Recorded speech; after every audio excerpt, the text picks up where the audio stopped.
In this video, I want to show you beautiful examples of Phalaenopsis orchids.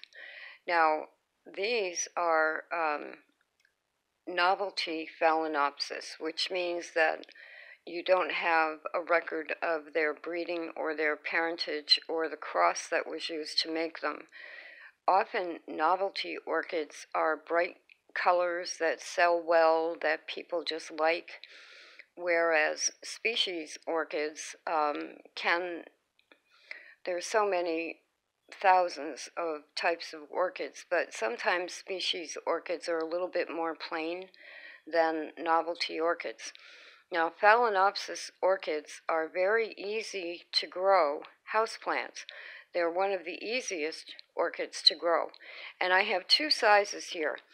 These two are normal size Phalaenopsis orchids, and they're in, well, the pots are about 5 inches across and maybe 6 inches deep. And this over here, right here, is a miniature Phalaenopsis. Now this one had just previously bloomed, and you can see I've left the bloom spike on there. But these two, I happened to see, if you can believe it, they were in CVS pharmacy, probably for Mother's Day, and they were leftovers. They didn't sell. There were only 4 of them, and I brought 2 home, and because they're absolutely beautiful. They can take about a year to bloom again, which is why I'm making the video. Most of the time, they will look like this. And these leaves are, the longest leaf over here is about 12 inches. I still have the tags on them. And these are probably greenhouse grown.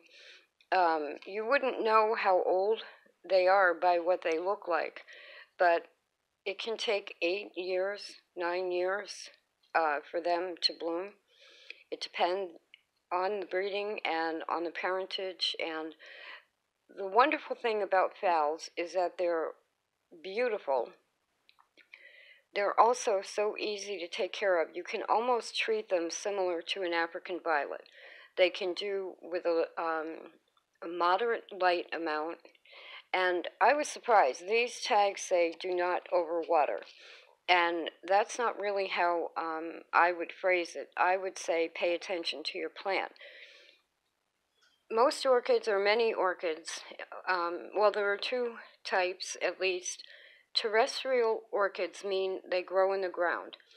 And an example of that would be the lady slipper orchids, where they actually need the fungi in the soil for root development and nutrition.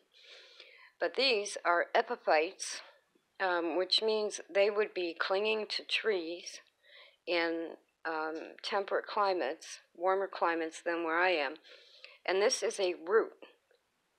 And when they don't get their nutrients or moisture from, this is sphagnum moss they're in, they would send out roots like this and take moisture out of the air.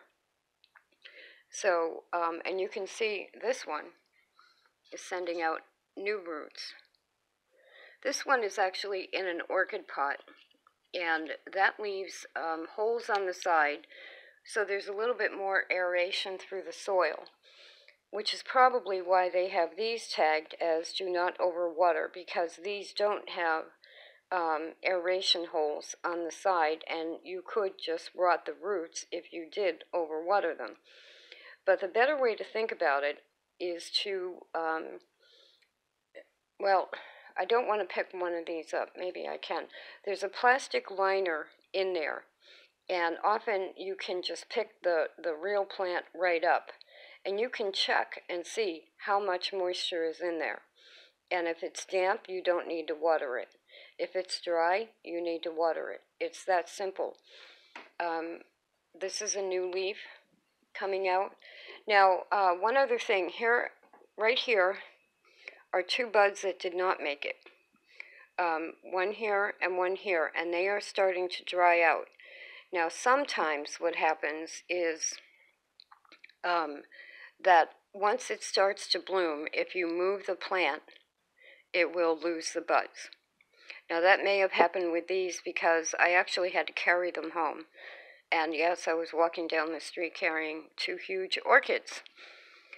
This bud is healthy and will open, and this one was closed just a day or so ago, if I can get around everything that's here.